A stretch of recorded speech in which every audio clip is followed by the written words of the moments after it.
જય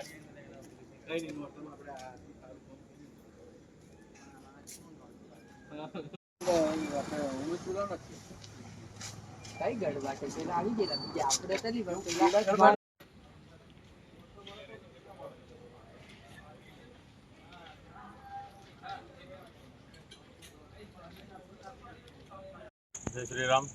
આજ રોજ દેવગઢ બારિયા તાલુકાના બજરંગ સંયોજકો દ્વારા કતલખાને લઈ જતા પશુધનને પકડવામાં આવ્યું છે। લીમખેડાથી પીછો કરતા ક્રૂરતા રીતે તે પશુઓને બાંધી અને દાહોદ તરફ જઈ રહ્યા હતા એ ગાડીનો પીછો કરતા દાભડા મુકામે ગાડીને આડી કરી રોકી અને એની અંદરથી 7 જેવા ગૌધન પશુઓને આપણે પકડ્યા છે, જેની અંદર ક્રૂરતા રીતે પાણી અને ઘાસચારાની સુવિધા વગર એને કતલખાને લઈ જવામાં આવતા હતા।